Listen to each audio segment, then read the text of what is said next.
I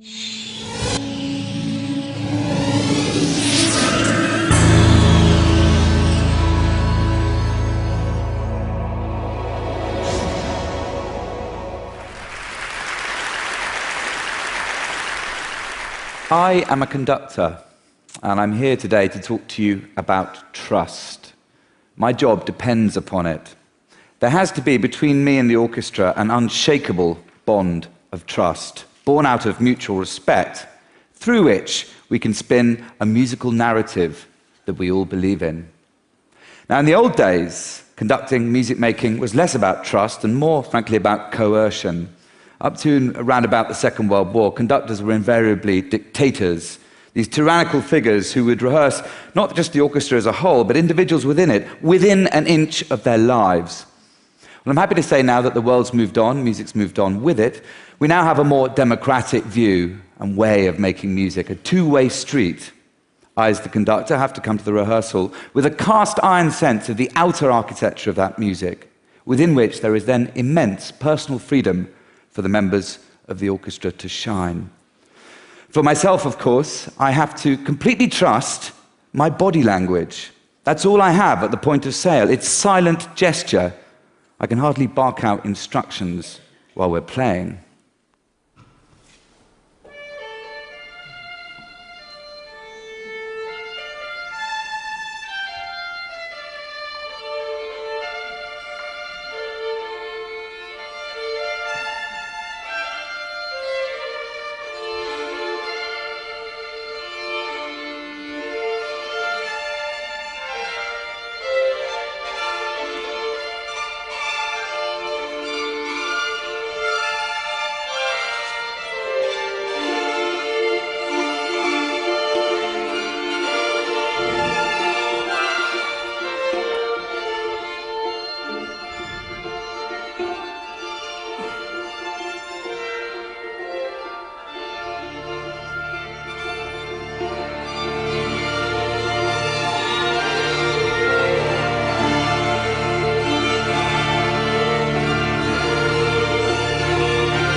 Ladies and gentlemen, the Scottish Ensemble.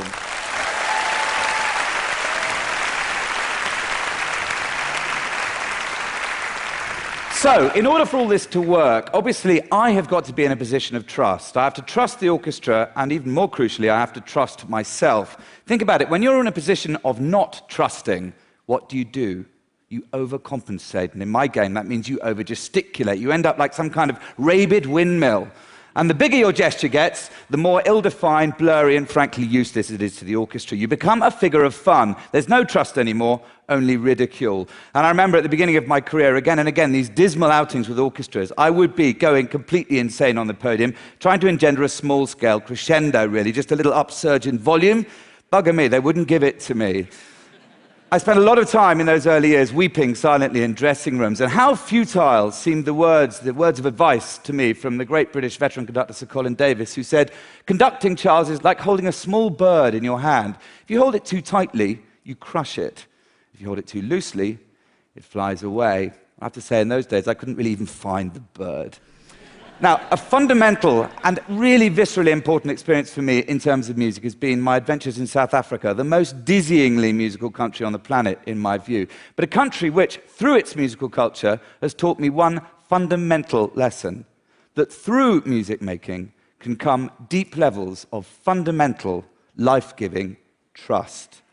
Back in 2000, I had the opportunity to go to South Africa to form a new opera company. So I went out there and I auditioned mainly in rural township locations right around the country, had about 2,000 singers, and pulled together a company of 40 of the most jaw-droppingly amazing young performers, the majority of whom were black, but there were a handful of white performers. Now, it emerged early on in the first rehearsal period that one of those white performers had in his previous incarnation been a member of the South African police force.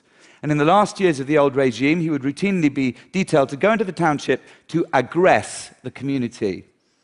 And you can imagine what this knowledge did to the temperature in the room, the general atmosphere. Let's be under no illusions. In South Africa, the relationship most devoid of trust is that between a white policeman and the black community. So how do we recover from that, ladies and gentlemen? Simply through singing. We sang, we sang, we sang. And amazingly, new trust grew, and indeed, friendship blossomed. And that showed me such a fundamental truth that music making and other forms of creativity can so often go to places where mere words cannot. So we got some shows off the ground. We started touring them internationally. One of them was Carmen. We then thought we'd make a movie of Carmen, which we recorded and shot entirely on location in a township outside Cape Town called Khayelitsha. The piece was sung entirely in Xhosa, which is a beautifully musical language if you don't know it. It's called U Carmen of Khayelitsha, literally Carmen of Khayelitsha. I want to play you a tiny clip of it now, for no other reason than to give you proof positive that there is nothing tiny about South African music making.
Something which I find utterly enchanting about South African music making is that it's so free, you know. South Africans just make music really freely, and I think in no small way that's due to one fundamental fact. They're not bound to a system of notation. They don't read music. They trust their ears. You can teach a bunch of South Africans a tune in about 5 seconds flat, and then, as if by magic, they will spontaneously improvise a load of harmony around that tune, because they can. Now, those of us that live in the West, if I can use that term, I think have a much more hidebound attitude or sense of music, that somehow it's all about skill and systems, therefore it's the exclusive preserve of an elite, talented body. And yet, ladies and gentlemen, every single one of us on this planet probably engages with music on a daily basis. And if I can broaden this out for a second, I'm willing to bet that every single one of you sitting in this room would be happy to speak with acuity, with total confidence about movies, probably about literature. But how many of you would be able to make a confident assertion about a piece of classical music? Why is this? And what I want to say to you now is I'm just urging you to kind of get over this supreme lack of self-confidence, to take the plunge, to believe that you can trust your ears, you can hear some of the fundamental muscle tissue, fiber, DNA, what makes a great piece of music great. And I've got a little experiment that I want to try with you. Did you know that TED is a tune? Very simple tune based on 3 notes, T-E-D. Now, hang on a minute. I know you're going to say to me, T doesn't exist in music. Well, ladies and gentlemen, there's a time-honored system which composers have been using for hundreds of years, which proves actually that it does. If I sing you a musical scale, A, B, C, D, E, F, G, and I just carry on with the next set of letters in the alphabet, same scale, H, I, J, K, L, M, N, O, P, Q, R, S, T, there you go, T, see, it's the same as F in music, so T is F, so T, E, D is the same as F, E, D. Now, that piece of music that we played at the start of this session had enshrined at its heart the theme, which is TED. Have a listen.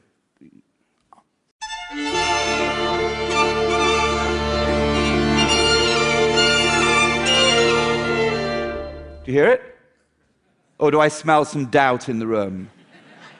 Okay, we'll play it for you again now, and we're going to highlight, we're going to poke out the T-E-D, okay, if you pardon the expression.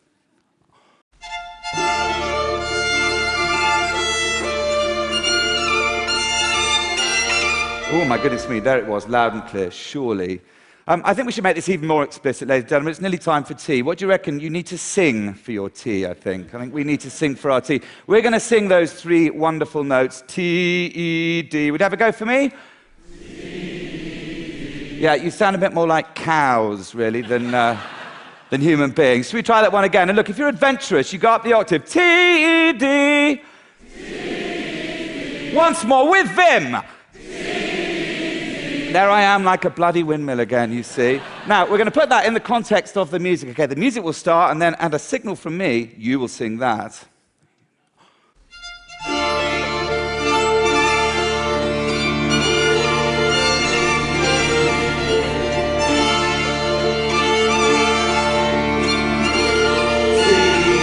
One more time.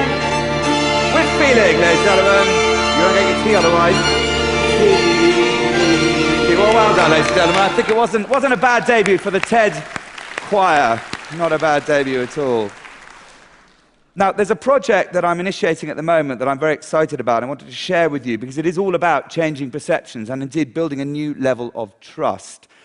The youngest of my children was born with cerebral palsy, which, as you can imagine, if you don't have an experience of it yourself, is quite a big thing to take on board. But the great gift that my gorgeous daughter has given me, aside from her very existence, is that it's opened my eyes to a whole strata of the community that was hitherto hidden, the community of disabled people. And I found myself looking at the Paralympics and thinking how incredible, how technology has been harnessed to prove beyond doubt that disability is no barrier to the highest levels of sporting achievement. Of course, there's a grimmer side to that truth, which is that it's actually taken decades for the world at large to come to a position of trust, to really believe that disability and sport can go together in a convincing and interesting fashion. So I found myself asking, where is music in all of this? You can't tell me that there aren't millions of disabled people in the UK alone with massive musical potential. So I decided to create a platform for that potential. It's going to be Britain's first ever national disabled orchestra. It's called Para Orchestra. And I want to show you a clip now of the very first improvisation session that we had. It was a really extraordinary moment, just me and 4 astonishingly gifted disabled musicians. You know, normally when you improvise, and I do it all the time around the world, there's this initial period of kind of horror, like everyone's too frightened to throw their hat into the ring, an awful pregnant silence. And then suddenly, as if by magic, bang, they're all in there, and it's complete bedlam. You can't hear anything. No one's listening, no one's trusting, no one's kind of responding to each other. Now, in this room with these 4 disabled musicians, within 5 minutes, there was a rapt listening, a rapt response, and some really insanely beautiful music.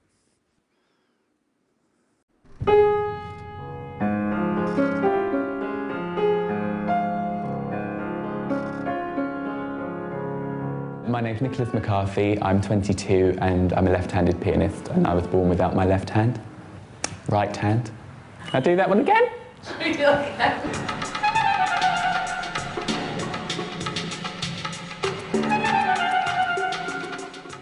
When I'm making music, I feel like a pilot in the cockpit flying an aeroplane. I become alive.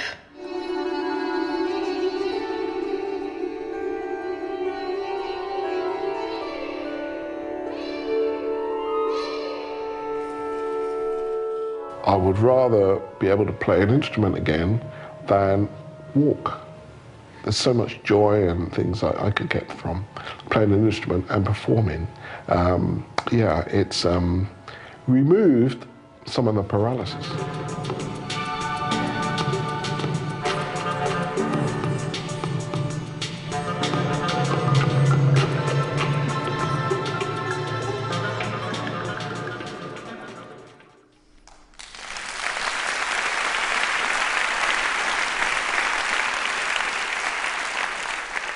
I only wish that some of those musicians were here with us today so you could see it firsthand how utterly extraordinary they are. Para Orchestra is the name of that project. If any of you thinks you want to help me in any way to achieve what is a fairly impossible and implausible dream still at this point, please let me know.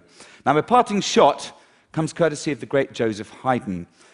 Wonderful Austrian composer of the second half of the 18th century, spent the bulk of his life in the employ of Prince Nikolaus Esterházy along with his orchestra. Now, this prince loved his music, but he also loved the country castle that he tended to reside in most of the time, which is just on the Austro-Hungarian border, a place called Esterházy, a long way from the big city of Vienna. Now, one day early in 1772, the prince decreed that the musicians' families, the orchestral musicians' families, were no longer welcome in the castle. They were not allowed to stay there anymore. They had to be returned to Vienna, as I say, an unfeasibly long way away in those days. You can imagine the musicians were disconsolate.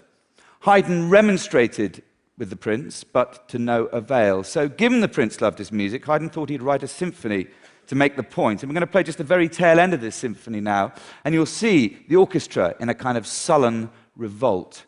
I'm pleased to say the prince did take the tip from the orchestral performance, and the musicians were reunited with their families. But I think it sums up my talk rather well, this, that where there is trust, there is music, by extension, life. Where there is no trust, the music quite simply withers away.